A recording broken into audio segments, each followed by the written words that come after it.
Good morning, everybody, to the summer edition of Friday Focus. Welcome here. Wherever you are, if you're enjoying your holiday, if you're still getting into school and getting things done for the new year, then take some time to focus and have a break over this weekend. But great to have you here. In this series of Friday Focus, we've been looking at positive change. There seems to be that feel in the education world that there's the opportunity with the changing government, with different thoughts coming in. Certainly the feel that's going on around the world is it's time to reevaluate, time to look differently. Two of my guests this morning will join me in a second, but I have that very clear focus on we need to be doing some different things within curriculum design, and our focus this morning is on curriculum. So I'd like to welcome Emma Tibbetts and Mark Orrow-Ewing. Orrow-Whiting, sorry, that's another name that's stuck in my brain. Welcome. I'm thinking of Dallas. Yeah, exactly. Yeah. And an old friend of mine who had a very similar name. Mark, Emma, lovely to have you here. Just welcome to Friday Focus. Thank you so much for having us. It's great to be here. It's a nice way to spend a Friday morning. Absolutely. It is. Absolutely. A little warm. Oh, and a thunderstorm last night. Yeah. Your guest last time was from Australia, though, so I guess it might be a little warmer there. I'm not sure. Yeah, well, I think they're in the winter months. Oh, going into winter, aren't they? But mind you, their winter is probably what we're experiencing now. So that's probably where it is. And we certainly seem to be attracting people from all over the world. Now, the two of you, foundations first, and your journey. So, you're both teachers, you're both educators. Emma, you go first. How did you get to where you are now, and what is it that you're doing within Foundations First? Yeah, sure. Great question. So just a little bit of background and context. I've worked in education following completing a degree in primary education almost 20 years ago now. And for the last 13 years, I've been sort of finding myself very much focusing on leadership and leadership roles and research roles as well within education. And I guess I've always been a bit of a disruptor by character in a positive sense. I've always found myself naturally sort of asking questions about why do we do things the way that we do. And I think with my character aligned with the passion that I have for education, has found myself through all of the work that we've been doing as well in curriculum design and really focusing on why we teach, what we teach, and what should we be teaching. Mark and I have formed a company, Foundations First, that really look to create resources to support teachers, really refocus on the things that we think matters, backed by research, not just what we think. That's just in a nutshell, I guess. But I guess all of the time that we spend on these things, at the heart of that is improving the lives of young people and supporting teachers do that in a really smart way. Not increasing workload, but finding systems that are helpful and fun and inspiring. Before I go to Mark, I think it's important to say, because the one thing that Friday Focus has sought to do is to look at the whole of the education journey. So, everything from kindergarten, nursery through to post 16. Where's your kind of pitch in that journey? Yeah, so my heart's very much in the early years. Although I did a degree in primary education, I remember seeing a first job advertised and I thought, hang on a minute, that's for early years. I'm not sure about that, what happens in there. But I got the job because I wanted to work at this particular school. And that was the first teaching job I had, and I've never looked back. And I love early years, and I spend most of my time there because I feel like it's the area where we see development, don't we, on such a rapid scale. And I think as practitioners, we have a real focus and a heart for the pedagogy that go on there, and then they sort of somehow seem to get lost as the system progresses. And so I think I'm very much about looking at that effective practice in early years and seeing what we can learn from that so that we can disseminate that across the rest of the education system, which we'll talk, hopefully we'll get on to talk a little bit more about as we go on. But I hope that's in a sense that's the essence of Foundations First, isn't it? It's about laying good foundations. So Mark, come on. And not but not just early years. So Yeah. Emma's. I'm a bit of an imposter, in this conversation. If we just talk about early years, because my career started in secondary education, and that's where I did my teacher training and did all of my teaching. But then I was really fortunate when I went on from there to work at QCA and spent some time with Sir Jim Rose doing the primary review, and kind of started to understand what Emma's talking about, which is that, you know, primary education, especially early years education, is really where it's at. And if the rest of the world kind of understood that, and the rest of kind of, you know, schooling started to do a little bit more of the sorts of things that are happening in those younger years, then maybe lots of things would be better.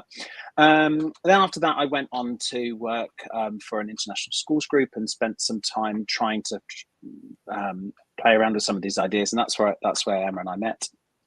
And then this year we've decided to go it alone and do all the things that Emma's just said. Think about how we can really help schools, how we can help teachers all across the world start to think about more than you know, subject content, which is that perennial debate, isn't it? Oh, you know, it's content. Everything's content heavy. What can we do about that? And we've got some really fantastic ideas through conversations that we've had and through people that we've worked with about how we might, you know, sort of rethink the kind of content skills conversation with something new. Yeah. And I think that is prevalent among teachers thinking that we've had years of this content-driven curriculum, and it's really interesting at this point in time with the essence of machine learning and AI, that we are not machines, we are human beings, and there's that sense of being human, and what's human and what's machine. You know, we're not just filling our brains with lots of knowledge. But you know, we have had the opportunity, and I will say to listeners, you know, a growing friendship between ourselves, because we find ourselves on the same pitch. We talk the same language around school and ambition for children. So the question, what is it that you want to say? So Emma, do you want to kick us off in terms of the process, and tell me when you want slides on the screen, and I'll yeah, sure. Why does Emma always get to know? I'm just joking. Ladies first. Well, I think it's Mark, if you No, it's totally fine. We'll flip into each other. We'll interrupt each other all the time. No, we won't. Yes, we will. I was just going to say, it's really fitting, actually, following on from Matt Pittman last week, who his book, The Connection Curriculum, is genuinely one of the best reads I've read in a while, and have been paid to say that. I think the research that's gone into that book is extensive, and I just love the way that through straight talking, it's very engaging, and in a nutshell, really kind of talking to what we're about as well, in terms of, you know, looking at his belief that everything that makes an organisation successful stems from connection. And that's, I think, just to start, what we're about then is, so what is it that connects us? What is it that connects us? What are those things that we need to be looking at in education that go beyond what Mark was just saying, you know, the knowledge? And I think, you know, curriculum is widely debated, isn't it? We know this. What should we be teaching? And, you know, 21st century skills, and there's various interpretations of what they could be. But Mark and I have spent a long time, as he briefly introduced, really looking at the behaviours and characteristics that we believe you need, you know, for lifelong success. So how do we identify what they are, and how do we weave those into our education system in a meaningful way that doesn't feel like this is just a new thing that's a bolt-on to all of the other things that we're already doing? And I'm sure most people, lots of listeners would have heard of, I've got it here actually, just a hand like that, ta-da, the start with why. Mark and I have kind of rephrased this slightly, and through what we do at Foundations First, we want to suggest that we always start with I. And we have come up with what we believe to be sort of 6 key words that begin with I, that really define the key characteristics that we would love to be seeing children develop and teachers empower throughout school systems around the world. So, Mark, do you want to talk about what we researched, what we think schools want? What's that? I was thinking about that game show. We were talking about that the other day, weren't we? About, you know, if the answer is, here are the 6 I's, you know, what would the question be? Yeah. And that feels like, you know, it feels like trying to move the debate away from it's knowledge or it's skills. It's knowledge or it's skills. Which is it? Actually, both of those things are important, but we think that there's a missing part of the conversation, or there had been a missing part of the conversation. In the last couple of years, people have really started to talk about characteristics, or, another way of describing those might be attitudes, attributes, things like that. And Emma and I have been doing a load of work, really thinking about, what's out there from, economists, educators, psychologists, neuroscientists, and so on, that are really talking about, something different that's going to really help children develop a set of qualities, a set of characters. And we've come up with 6, and I think both Emma and I would be the first to say, does that mean that there are only 6? And that feels a bit like when Howard Gardner wrote his book on different multiple intelligences. And then came up with some and then added some more afterwards, and it feels to us like this is a conversation. So we've come up with 6, but we're really, really happy to hear from people if they think that there are other things that are not part of that 6 that could also be added. And here's some research that shows that. Go on, Emma. You were going to say something. Is it worth me putting those 6 on the screen? And Yes. while I do that, I get just while we're talking, we are getting comments coming through, and there's a very interesting comment from Gillian Heller. Says, isn't it also important to make sure that children and young people's mental health is supported both in schools and by the NHS? There is little point in having wonderful, carefully planned curriculum if pupils aren't in the right place mentally to learn. I think from what you've just said, Mark, and I know you both passionately believe this. Yeah. Learning is not in a vacuum; it's within a context. So I'm going to put these on the screen and talk to, because I think there's mental health all over all of these. Absolutely, and I think that's really important. And Gillian, thank you for your question. No, I absolutely agree, Chris. I think it's a brilliant question, and just to reassure you, Gillian, we couldn't agree more. We have we'll talk through some of our sort of 6 I's, and as Chris has said, actually one of the things that's been fundamentally important is one of those foundation blocks.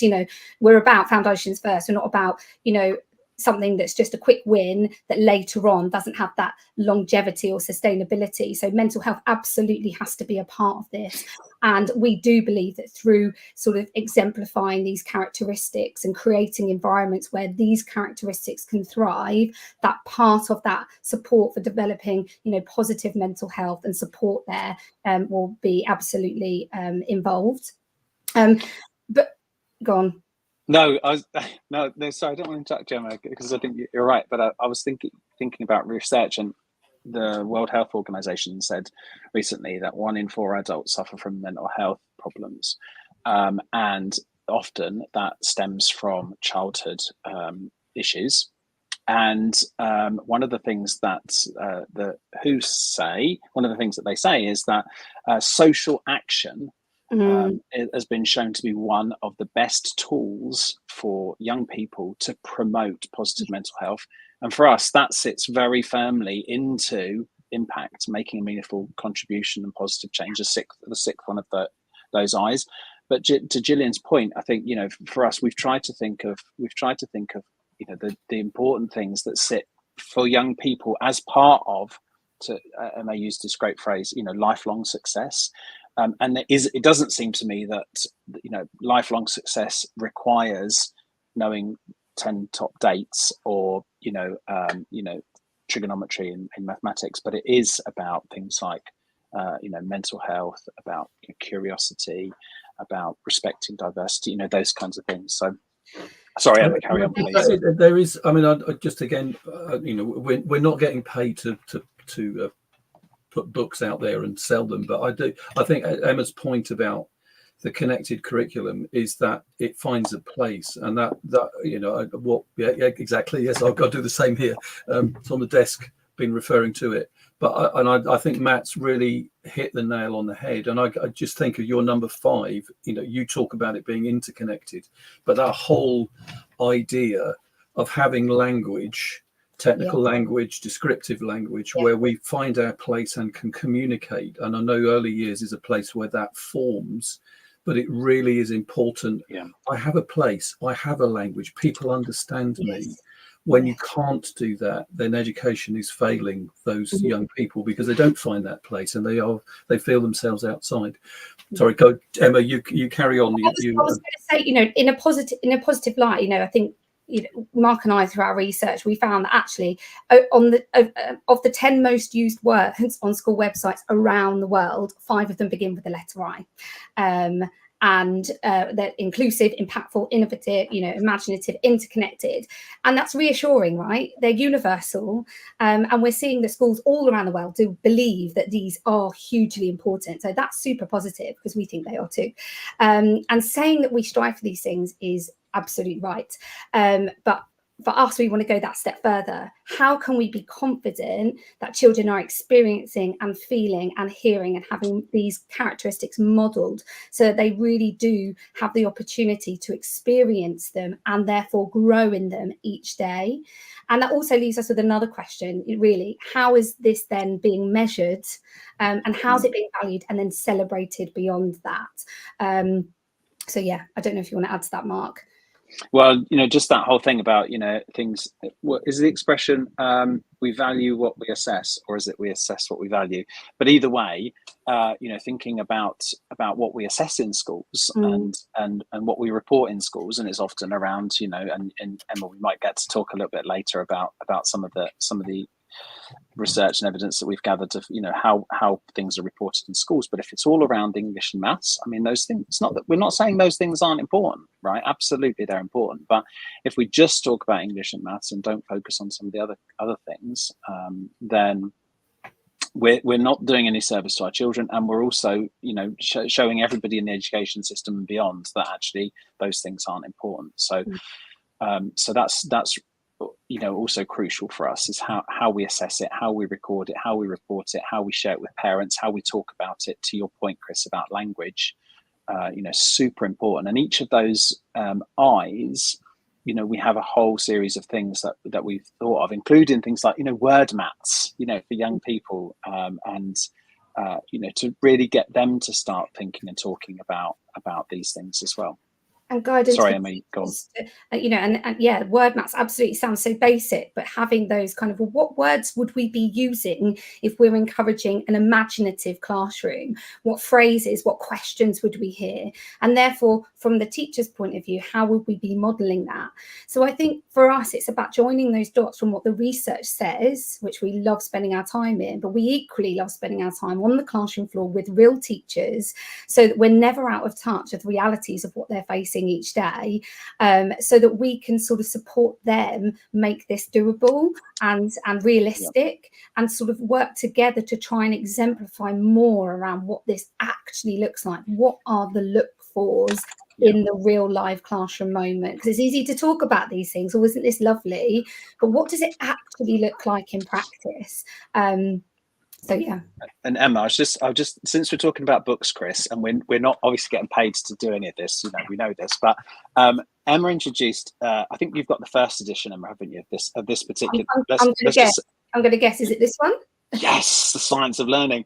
So Emma introduced me to this a few years back, and it's such an amazing book. In fact, is because of this, you know, I'm currently doing a PhD, which is looking at the gap between research and educational practice, because it's not a gap; it's more like a gulf, you know, between what researchers are doing in universities around the country and around the world, and what's happening in classrooms. That's not to say that researchers are right and practitioners are wrong, and there's lots and lots of reasons why practitioners don't engage with research, but this is a great starting point to really start digging into research. And one of the things that we've really tried to do in all of these 6 I's is really, you know, sort of simplify and make accessible research for practitioners so that they can kind of see where things come from and fit into their classroom practice. So you know, our first ever sort of joint podcast, so apart from the very the pilot episode that I did, the first episode was called Research Informed School Improvement, and that's a very, you know, in terms of my thinking and our thinking within Smart Curriculum, it is really important that we base it on good understanding. But as you say, though, Mark, it's clear that there has been underinvestment in that across the country, and it's good to see that is beginning to change. and we're beginning to see people, really put some serious money behind good research and good understanding. I'm going to ask you, Emma, can you so that's The Science of Learning by... Yes. Oh. So here we are. Hold it up for everyone to see. Edward Watson and Edward Bradley Bush. There you go. I need to angle it. There we are. More up-to-date version, but they're brilliant. And actually, a lot of head teachers that I work with have found real inspiration from this book. Yeah. And there's one head teacher that I've been working with recently. She's absolutely brilliant. And she's actually decided that once a week, I mean, they're so simple to access. And what I love about it, actually, is that you read it as a practitioner and you go, wow. Every single one makes you go, wow. It gets you to think, and it just inspires you to think slightly differently or more openly. And so she's decided that once a week, she's going to have one as a focus and just have it in the staff room. And literally the appetite from the staff has been, we want, they've got the books now. So it's kind of ruined the surprise. She's like, no, you need to hold on. But she's really elated that they're looking into research and got that hunger for trying some new things in practice. It's just sparked a real conversation. And if you haven't, as a school practitioner, done that, I mean, a number of schools that I've worked with, we've set up book clubs where they'll share a book and read it together, and then reflect on a Friday, bacon and toast in the staff room. What have you read? What have you found? What are you going to try? Can we do it as a peer group? Can we shape it out in the classroom? What does that feel like? How does it work? So, as a methodology, we do that very much with schools as well. And also we love going back to looking at the mental health as well. We know how much teachers have on and how stressful that day has been usually by the end, and actually having some time carved out for some nice tea and biscuits and a quiet space to actually read something that you can then, in small chunks, you can go and take away to your classroom, try something out and just continue that conversation week by week is an incredibly powerful model. So that's a great text to do that with if you're a head teacher or a staff in school. Absolutely. And I'd recommend the technique for all, and Mark's looking at his pile of books and finding another. I recommend it. I know I've done it with a number of people, turning schools around. Yes. Where it hasn't actually been an education practice book. It's just simply been a book with values in it that was shared among the staff, and it's had a kind of leveling peace, sort of sewing feel among the staff, which has been really impactful. Wait, because I was also thinking, just it hadn't occurred to me before I just happened to turn to the contents page of this book. But in the contents page of this book, just thinking about, it's not just about knowledge and skills. It's also about these behaviors, these attitudes, these values. I'm just looking. There are 100. This is so. I think Emma got the first version, and the second version's like it's just increased the number of studies or something. But I'm just looking at the sort of top 10. They're not in order of like the best down to 99th being the worst. But in the top, on page 1, that's the top 13 studies. There's things like the one about aspirations and expectations, the one about growth mindset, the one about future behavior, the one about mindset. So, the one about student resilience, the one about self-control. And you're thinking, hold on a minute, there's all this research which isn't talking about knowledge. It's talking about behaviors. It's talking about attitudes. It's talking about values. It's talking about mindset. It's talking about things like that. So wait, shouldn't we be then focusing on those things? If all of the research is, not all of it, but lots and lots and lots of research is talking about behaviors and attitudes and values and purpose and mindset and things like that, then let's start thinking about that. And I think your point, Mark, around I think it's both sides of we value what we measure and we measure what we value. If what we value is knowledge retrieval, that's what we will measure. It does give us as educators a massive challenge. How do we measure imagination, inclusivity, innovation? Well, we need to know what we're looking for. Exactly. Right. We need to know what we're looking for. And that's why we have spent so many years researching into what these characteristics look like in action. So I think it would be really helpful maybe if we could take a dive into one. Eyes. Yeah, absolutely. So just give me imaginative, because it's the first one on It's the first one on the first brick there. And just a little bit of research that, you know, when we were deciding which eyes to have, you know, what kind of inspired us to have imaginative as a key. All inspired. Yeah. Foundation stone. We were really struck that by a piece of research. It was actually conducted in the late 1960s by somebody called George Land, who was instructed on behalf of NASA. He was commissioned to conduct a research study into the creative genius of humans. And he surveyed 1,600 children at the age of 4 and found that by normal standards, 98% were creative genius, so the ability to ask creative questions, etc. And then track these children. And by the age of 10, this statistic had drastically dropped down to 30%. By 15 years old, it was down to 12%. And then by adulthood, it was a measly 2%. And 2% of us are creative geniuses. At this point, we started really hearing the words of sort of Ken Robinson. You know, we know that with the best intentions, we can crush creativity. I think his TED talk on that very topic is one of the most watched TED talks of all time. I can't remember the exact. It's like ridiculous, millions, 380 million or something that have tuned into that. So, and I think so. Lots of people out there are really, really thinking about this question, aren't they? Yeah. That's what that says. Yeah.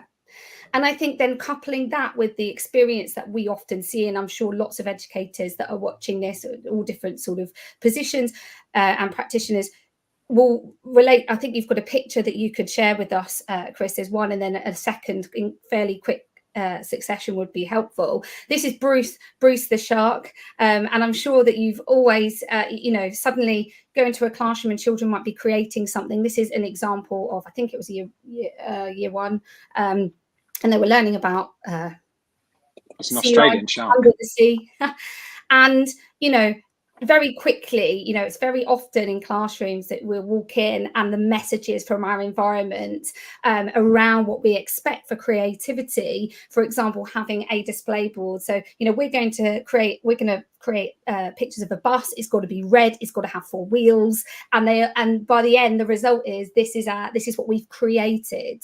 And so it kind of really got us thinking around, how are we enabling children to have real expression of their imagination? How are we setting up or not setting up tasks and activities that are conducive to developing imagination? I'm a real big fan of the Lifelong Kindergarten book written by Mitch Resnick. He found that actually kindergarten is sadly, or early years is becoming more and more like the rest of school life, and he argues, and it's what I said at the beginning of this conversation today, that really it should be looking at flipping that completely. Why have we not got a role play area throughout all of school? Why are we not getting children to interact with opportunities that are a lot more free flow or choice led or project based? So I think we should be Emma, asking. Do you have that book in front of you? I actually have it downstairs because I was reading it last night. I'll find it in a minute. It's got a really colourful cover. But Emma, say the title and author again so people can come back. Mitch. Yes, Mitch Resnick, and it's called Lifelong Kindergarten. Right. And ironically, Ken Robinson wrote the foreword in that book. So again, some real synergies there as well. And he says, doesn't he say something like really, really powerful in the beginning of that book about most of school and the rest of life? What we do is we move away from the kind of play-based, curiosity-centered, inquiry-driven focus, and we get gradually further away. Instead, what we should be doing is getting closer and closer and closer to it, and spending more and more of our time in that world rather than less of it. But I was paraphrasing that quote. It's terrible. You are. And look, I'm my education, my background is design education, and so creativity, Ken Robinson stuff was, as much as he was a drama teacher and an expressive arts specialist, in teaching design, teaching children to be imaginative. What if? What could happen if? That whole idea, and yeah, he's right. And there's, we're going to be quoting loads of, but his daughter has just finished. Ken Robinson's daughter's just finished that book, If. Yes. And that if things were different, how would it change? There's so many. Imagine if that's it. That's the you knew exactly where to go to find it. I knew the colour of that one. I can't remember the other. You knew it. We will.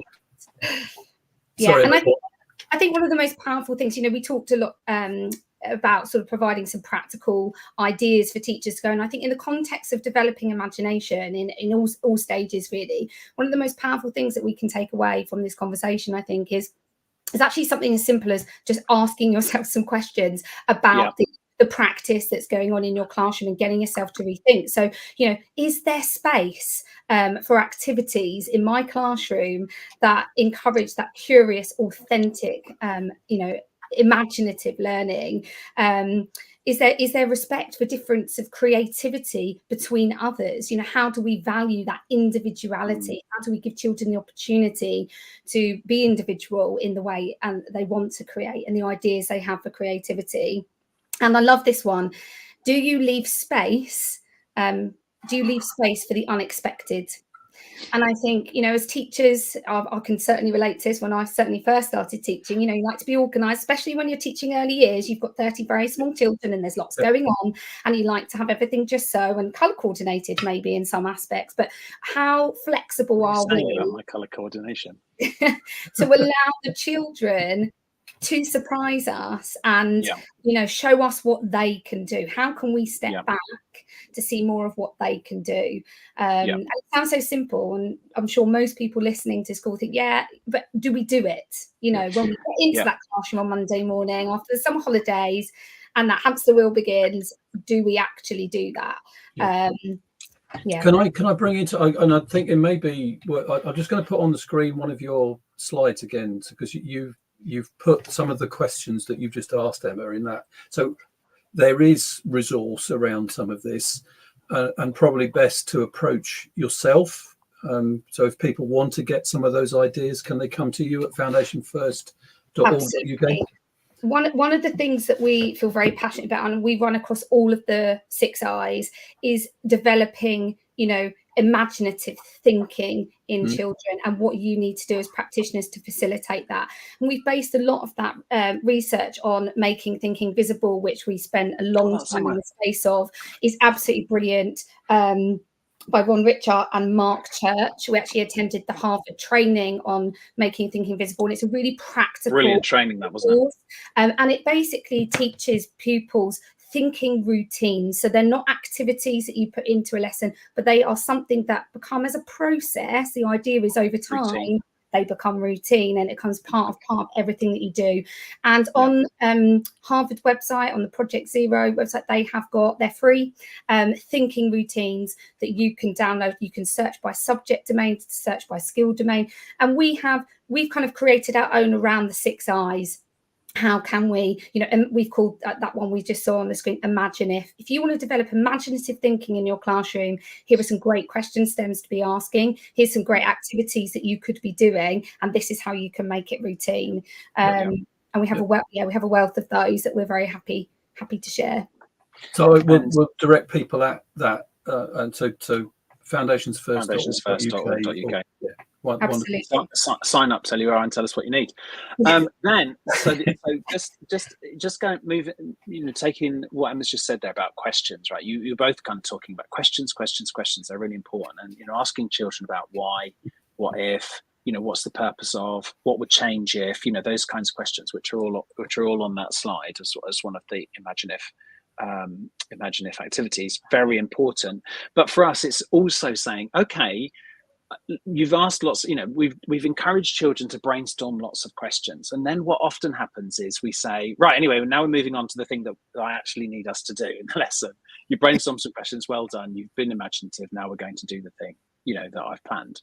And what Emma's kind of said there is, let's try and create space, and that's that is a whole conversation that we could spend the whole rest of this podcast talking about, right? Space in education, space in curriculum, and so on, to say, well, let's explore those questions, and some of those questions will be randomly, crazy. I mean, I remember, and some of this stuff's not new, right? I remember way back when I was teaching, someone came into our school and did an inset and said, and gave us an object. We were doing science investigation, gave us an object and asked us to come up with lots of questions. And the totally random sort of sets of questions, and then the trainer said, well, okay, how would you investigate that?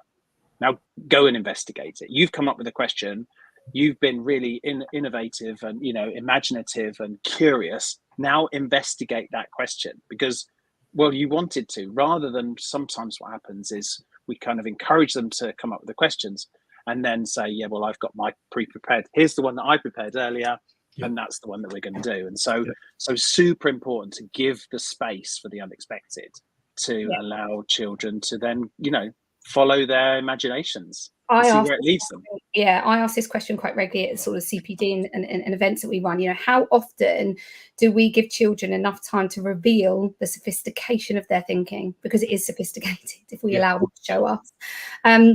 And I think taking it a step further, yes, embedding some really great thinking routines, but then supporting the children in maybe being more creative in the way that they record these. There's so much pressure, isn't there? On, we've got to have enough in the books or something on every page every day. But I think we're also quite controlling about how that needs to look. And I'm all up for, developing great presentation skills and things like that. There's a place for all of those things, I'm sure. But, journaling, for example, and looking at how you can develop pupil-led journaling to journal their thinking processes and their journey over time. So not just all in compact 1 hour lesson, and we're going to do it for another lesson. How they can make those ongoing connections in their thinking across all of the things that they're learning.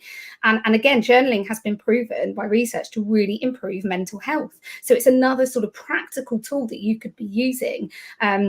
And again, we provide some sort of support around how you can take just the thinking routines into something more formal around journaling. And there's some great ideas as well around, the use of AI and purposeful use of technology. There is obviously an absolute, we have to acknowledge the use of technology. I used to dread it, I remember when I first started teaching, and it was like the ICT suite, and had to go in my lunchtime and turn every single computer on and then log in every single time, and have 30 year one children sharing a computer. It was so slow. We've moved on a long time since then, but it still kind of puts the fear of me, like, oh my goodness, technology, it's rapidly developing, but we have to embrace it, and we as educators, and we have to look at how we can use it in a smart way, where the pedagogy is driving and the technology is enhancing. And I think sometimes we can get into that rut of going, we need to try this thing, we need to get the iPads out, or we're going to create a PowerPoint presentation to introduce this lesson. But actually we have to be asking ourselves the question, is the pedagogy driving then? Do I need to do it that way, or how else could I use the technology? So for journaling, there's some really great ideas of how technology could help children over time to capture their thinking. Can I bring another question in? Maybe a bit of a segue out from that journaling, and that's a powerful thought. I've got a question. I've got a question for you around the ages. But Kate Jones has asked the question. She's keen to know where the skill of reading fits within the 6 eyes. How does it underpin it? But just take a reference to, obviously reading is a skill that comes out in all of those elements, being imaginative, being inquisitive. Although I notice inquisitive isn't one of your words, but we might have a few that we'll add at the end of this. But reading, where does reading fit? Well, sorry, Mark. No, you go ahead. No, it's your turn. Okay. So I mean, the really, really important thing here is we are not creating a curriculum that replaces those, fundamentally important things that, like English and mathematics, for example, right? And, science and all those, all those other subjects across the curriculum, all super important. And we could, I think, one of the things that Emma and I have always said is, well, we could debate forever, what is the most important thing to teach in school. And, nobody's going to argue, I don't think, that literacy and numeracy aren't important. The question for us is about how you develop literacy and numeracy and all the other subjects, how you do it, and how you develop the other things that are also important. Now, some people say, well, it's skills that are important. So, yep, absolutely, skills are important. We lots of people have done lots of things on skills-based curriculum and skills-based activities. But for us, it's about going one step further and saying, how do we develop those characteristics, those behaviours and attitudes and values, whilst doing reading, all of those other things, or yes. literacy, or numeracy, or whatever it might be. It's about weaving it through. So you might have a really comprehensive sort of literacy scheme already in place in your school, and have identified some amazing, rich core texts that that your curriculum are really pinned on. Well, we can still continue to develop our imagination through those texts. And we've created some tools that enable you to do that across any subject. Because as soon as we started creating content specific stuff, it's not going to be helpful for a much wider community. So we've created very open-ended things that can be fit with anything. And I think in terms of reading, and particularly with my early years hat on and that early reading, we know the development of oracy and language is absolutely at the heart of that, and the modelling of that and the exposure to that. And one of the things that I've learned is I sit on, I'm an associate for the National Association of Able Children in Education. So I have spent a lot of time researching, looking at best practice for raising the bar for all learners through the lens of a more able, teaching to the top kind of view. And by modeling more ambitious vocabulary and exposing children to more ambitious vocabulary at a younger age, we absolutely should be doing. And it's that tier 1, tier 2 kind of level vocabulary that we want to be seeing. And I think the words that we've kind of incorporated across our 6 I's that we want children right the way down in nursery using will really kind of go hand in hand with the development of the wider literacy and reading aspects. So for us, it's not about saying throw out your existing curriculum and replace it with the new 6 I's curriculum, which is why we don't talk about it as a curriculum in that sense. But it's also not about saying, well, we're going to do literacy and numeracy in the morning, and then in the afternoon we're going to do some imagination, or we'll have some lessons on interconnection or something like that. But it's really, for us, it's about saying, not adding to what you're doing, but instead rethinking what you're doing in your existing lessons through the lens of thinking about how we develop these behaviors. I'm sorry if we didn't make that clear earlier on. No, Mark, it's important that we do, because there's so much, the narrative in the system at the moment is, you want me to do this as well now, on top of. This is a way to do what you're asked to do rather than another thing to do.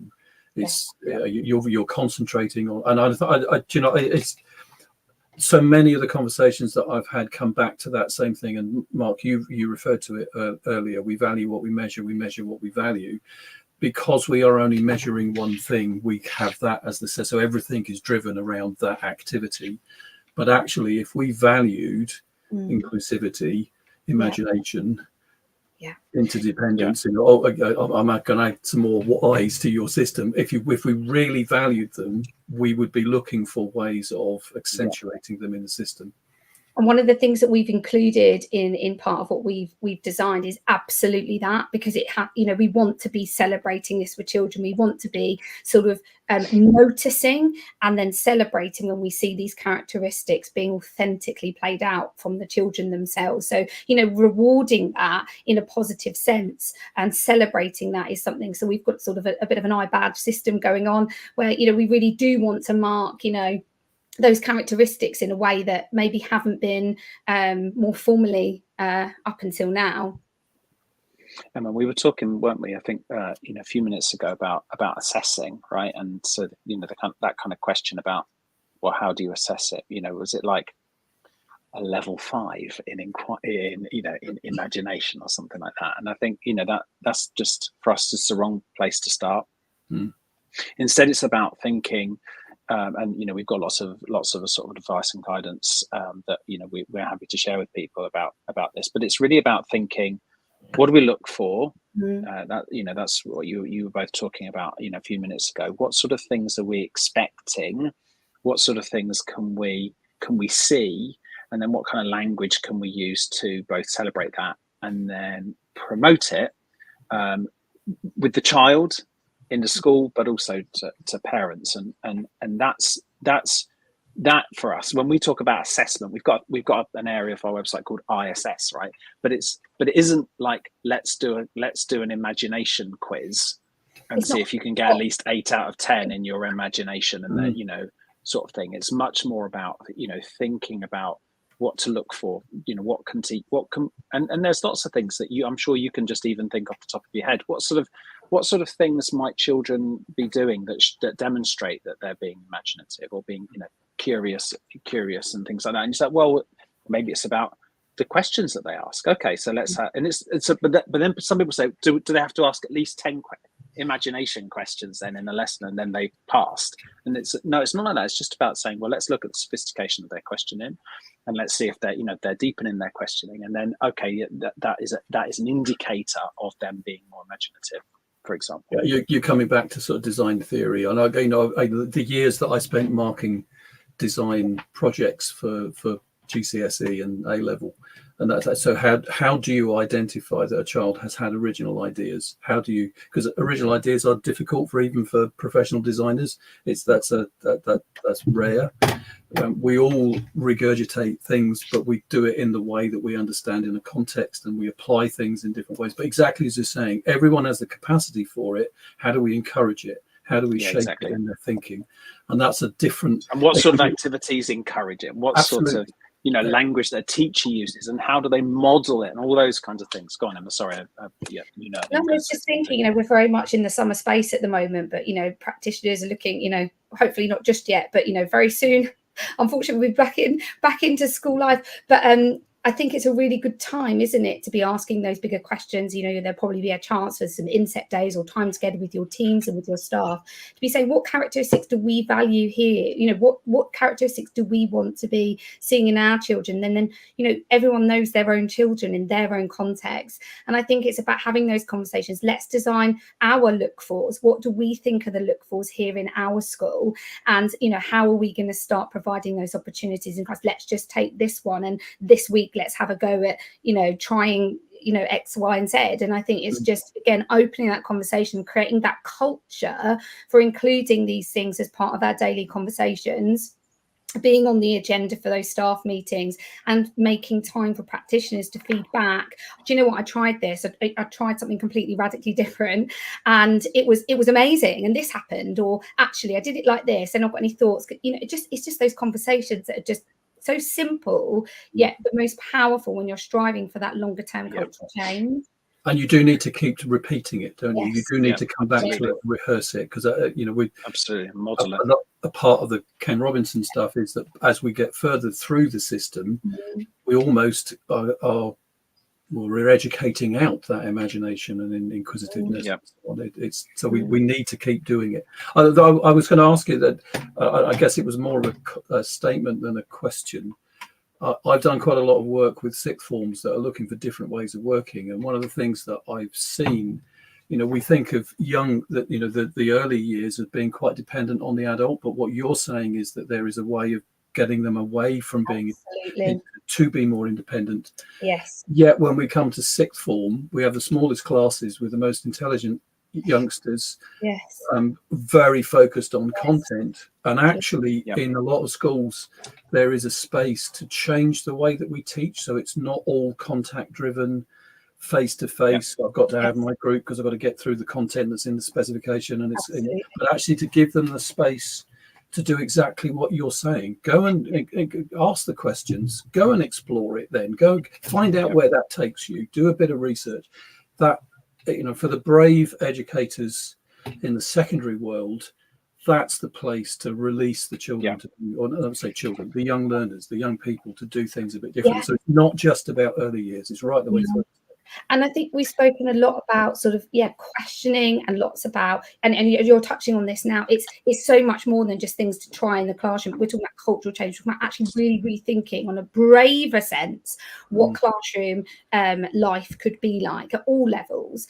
And I think, you know, one thing that we've been thinking a lot about, and if we think about our inclusive, and we think about sort of our expectations around behaviour as well for students in schools, and I think your example on the screen, are you going to come to talk about? Yeah, Yeah, because it's looking at this extract that's come from a recent report, and it says his attitude towards learning is exemplary, as he actively participates in every lesson, contributes with meaningful comments, and seeks further information and activities to challenge his skills and knowledge. Austin's eagerness to share his knowledge does sometimes mean he needs to reminding how to sit properly on the carpet or his chair, and when it's the appropriate time to talk to his partner. So I guess we're just sort of, this was quite striking in the sense of what do we think of this? Some great characteristics being sort of shown through this individual's attributes in class, right? His character in class, contributing meaningful comments, seeking further information, actively participating. You can kind of visualize a little 6-year-old boy who's very keen to ask questions and be curious and imaginative. But our system, and there has to be a system, I understand that, you've got 36-year-olds in a class, but we're expecting children to behave in a way. And it got us thinking about sitting on a carpet. We just started thinking about it, didn't we, Mark? And we thought, how often in an office or in our adult lives do we sit on a carpet? And actually, if we tried that, if I turned up to, a staff training day and I got every teacher to come and sit on the floor while I spoke to them for 20 to 30 minutes, I wonder, we're all smiling because we can only imagine, how that might feel. And it just got us thinking about what we expect. How are we including all of our learners? And how are we maybe rethinking the way that what we think around behavior or expectations of behavior within learning? It just opens a whole nother kind of can of questions, really. It does, Emma, doesn't it? I mean, I'm smiling because I can picture the sort of staff meeting at 8:25. Yes. And full well the different ways that adults respond. Some would be really fine with that, right? Some would be really happy. I'm so glad that we're having meetings where I'm sitting on the floor. That's amazing. And others would say, absolutely not. There's no way I'm doing that. And tell me when you've finished. I'm going to go and get a coffee. And everything in between. Wait, hold on. Isn't that what children are like too? And obviously, this child finds it hard to sit still on the carpet for a length of time. So what do we do about that? So how do we make sure that they're included? And what if they need to stand up and move around while they're listening? Oh, well, hold on, we can't have children moving around while they're listening. They have to be sitting still or whatever. So that just got us thinking, which is another way that got us thinking. There's some brilliant examples of that, Mark. I was watching something the other day where they were talking about a school that had got a very, again, emotionally challenging area, had used Forest School, and some of the conversations that were had walking down the path. Yes. Because it was green, because it was outside, it might have been raining slightly, but the children's language, the children's communication, and I don't just mean early years. I mean it was actually a secondary school that was doing it with year 7s and 8s and using some curriculum time to do something to break that kind of cycle of you can't sit still and it's not working and it's all of those things. Really important stuff.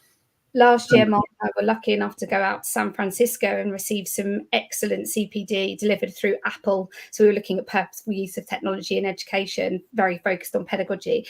And actually, it was an intense training program. But I would say the majority of the time that we were working, we were moving. And every time we had an opportunity to have a discussion or to do some collaboration, they were like, get up, we can have a walking meeting. And it's one of the principles that they've actually embedded in their organization. And we know the world's leading organizations, they're doing some things right. They actually expect for, most of their meetings to be walking meetings because the productivity and the creativity that comes out of those, and I think it's how often are we asking children in our class what they need, all of the different voices. And of course, there's going to be we know the breadth of needs within our own classroom walls, but how are we including all of those voices in the decision making that's happening? They're experiencing life in that classroom every single day. So how are we including their voices? Not just a quick pupil questionnaire, but really how you find, clearly you're struggling to sit still. This way is not working for you. Yep. What would you like? What would you need? And that does take bravery to ask that question to a 6-year-old boy who's got a lot of energy. But it also then, rethink the way that we look at break times, snack times, play times. One head teacher I've been working with, she sort of started to realize, and she was right in challenging it, you know, with her staff, that unintentionally, because all of the behavior sort of stuff comes through her, that actually she came to the conclusion that, you know, the girls in the school seem to be receiving more positive rewards for behavior. And she kind of sort of, as I say, came to the conclusion that unintentionally her staff were sort of expecting girls on the whole to be expecting boys to behave like the girls. And she sort of has really got them rethinking around playtime and what this particular group of boys, of course it's not all boys, need at playtime. So she's done some research. She's been visiting other schools who have started to redefine types of play. And we looked into this, didn't we, Mark? And what did we find around, you know, we found this amazing statement, like, have you ever had a pillow fight or wrestled a friend or slid down a staircase on a piece of cardboard? I'm not going to admit to that. But if you have answered I have done that. any... Me too. If you answered yes to any of those questions, then you've been involved in rough play. And there's a real, it really benefits. Research is showing that it really does have benefits. Of course, there needs to be boundaries and children need to be safe. But so maybe we don't want to call it rough. Maybe that's the problem that we have. It's that particular word. But, you know, how are we looking at those play opportunities? Active. Yeah, absolutely. Yeah. And how you know, and if you want to really encourage children to understand risk, then just telling them about risk, you know, is not enough. They have to be put in situations where they are taking, you know, risks. And Emma's right, you know, we're not going back to the Tyndale situation of, you know, whenever it was the late 70s, or early 80s. School situation where, you know, kids come in and do whatever they like and, you know, make their own decisions about everything. But there's a lot of research that shows that choice, even if it's bounded and structured choice, you know, increases student effort, increases the performance, increases academic attainment. But the choice, you know, it has to be real choice, not you know, not pretend choice. And I suppose what I'm saying when I say pretend choice is when a teacher says you can either do this or this. Yeah. You can sit on the carpet or you can sit on a chair. And the child's like, well, yeah, okay, that's a choice. It's fine, but I'd rather stand. Actually, there's a third. Is there not a third choice? Yeah. Where's their voice in the choice? I think that's what I always say. Where's their voice in the choice? Yeah. And the children need to feel that their choice is having an impact on their learning, not just like, well, you've told me that I can the homework that I'm going to do, I can either do it by writing something or I can do it as a PowerPoint. You know, well, I'm really good at video. Oh no, that's not a choice. Okay, great. You know, so sorry, Emma. I'm going to say to both of you, we exactly as we predicted, we could talk for ages, and we have. Let's do it.